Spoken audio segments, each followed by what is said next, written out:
नमस्कार दोस्तों, आप सभी का हमारे चैनल पौराणिक कथाओं में आपका स्वागत है। आज सबसे पहले जान लेते हैं कि आज की इस वीडियो में हम श्री कृष्ण से जुड़ी कौन सी कथा सुनने वाले हैं। तो बात होने जा रही है वृंदावन की मशहूर मंदिर श्री राधा रमन में विराजे राधा रमन जी की, जो दिखने में प्यारे ब्लैक कलर के हैं। ये काला रंग बिल्कुल शालिग्राम से मिलता जुलता है। वैसे मिलता जुलता ही नहीं बल्कि साक्षात शालिग्राम से ही प्रकट हुआ है।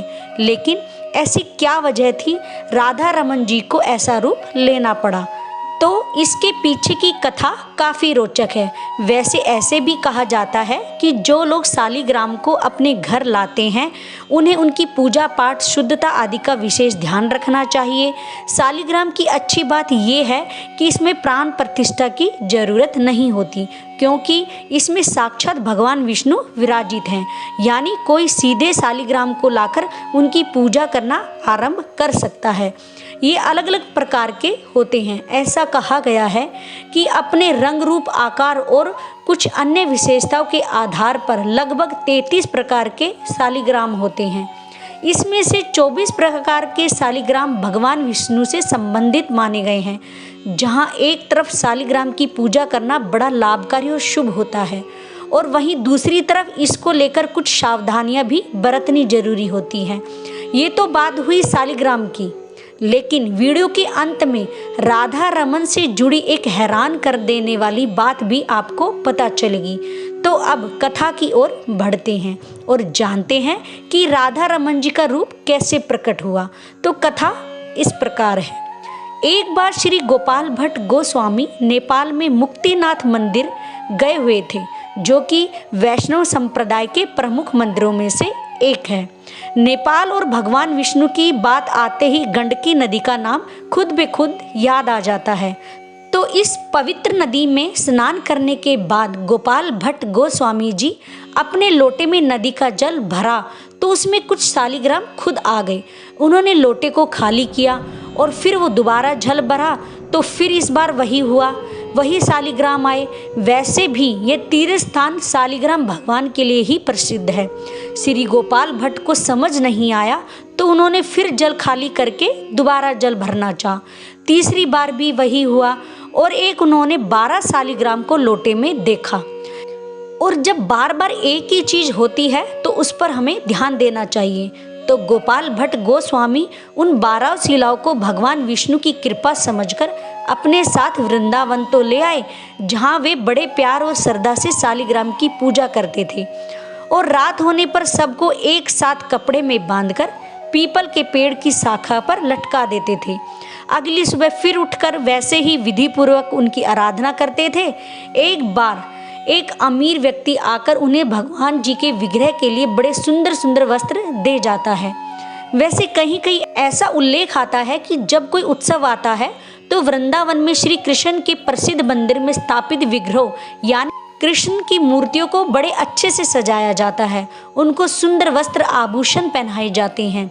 तो इस पर श्री गोपाल भट्ट जी के दिल में भी इच्छा प्रकट हुई कि काश उनके शालिग्राम विग्रह के रूप में होते तो कितना अच्छा होता। भगवान को सजाने संवारने का मौका उन्हें भी मिल जाता। और अब भक्त सच्चे दिल से उनके प्रति कोई इच्छा करे और वो पूरी ना हो, ऐसा हो ही नहीं सकता।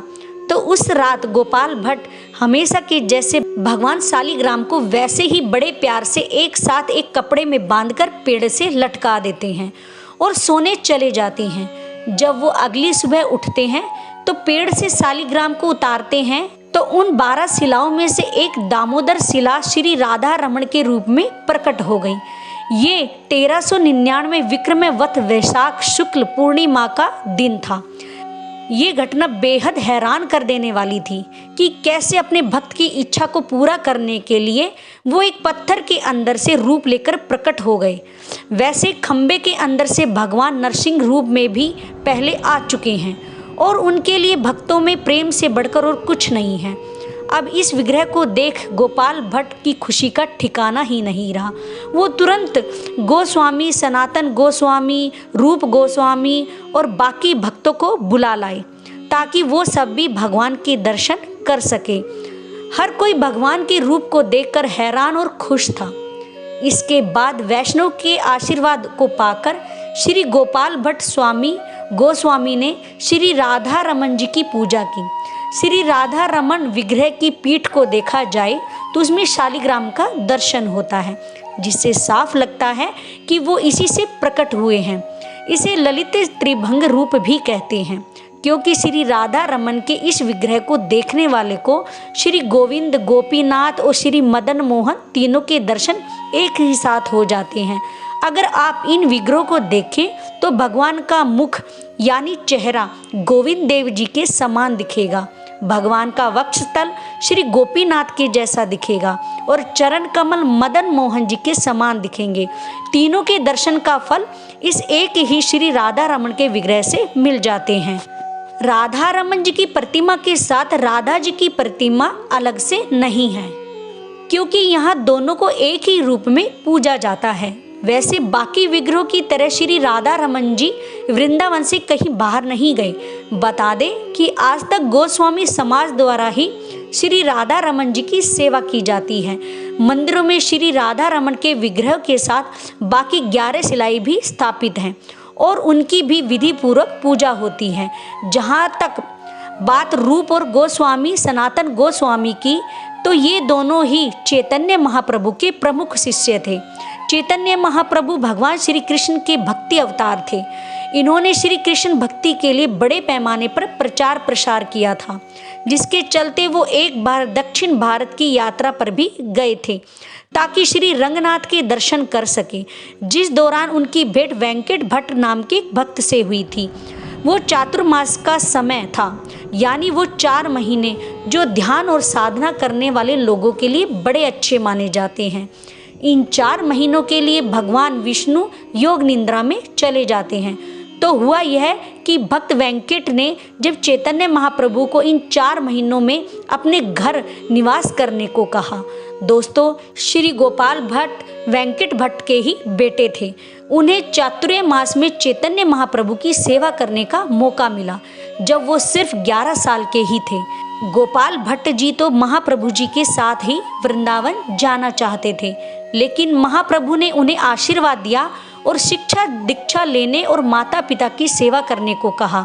साथ ही कहा माता पिता के देहांत के बाद वो वृंदावन जाकर रूप गोस्वामी और सनातन गोस्वामी के साथ रहे और उनकी मदद करें। इतना ही नहीं, महाप्रभु की यह इच्छा थी कि श्री गोपाल भट्ट गोस्वामी गौड़ी वैष्णव संप्रदाय के अगले गुरु के रूप में माने जाएं, यानी चैतन्य महाप्रभु के प्रमुख शिष्यों में से एक होने के साथ वो वृंदावन के 6 गोस्वामी में से भी एक थे। और इनकी कृपा से आज हम सबको श्री राधा रमन मंदिर में श्री राधा रमन जी के दर्शन करने का सौभाग्य मिला। वैसे वृंदावन के इस मशहूर मंदिर से जुड़ा एक और रहस्य भी आप सब जान लें। वो रहस्य यह है कि श्री राधा रमन मंदिर की रसोई में एक भट्टी है जो हमेशा जलती रहती है। ये पिछले करीब 477 या 478 सालों से जल रही है। ऐसा कहा जाता है कि इस अग्नि को खुद श्री गोपाल भट्ट गोस्वामी ने मंदिर में वैदिक मंत्रों की शक्ति और हवन की लकड़ियों को घिसकर प्रज्वलित की थी। तो दोस्तों, ये थी श्री राधा रमन मंदिर की कथा।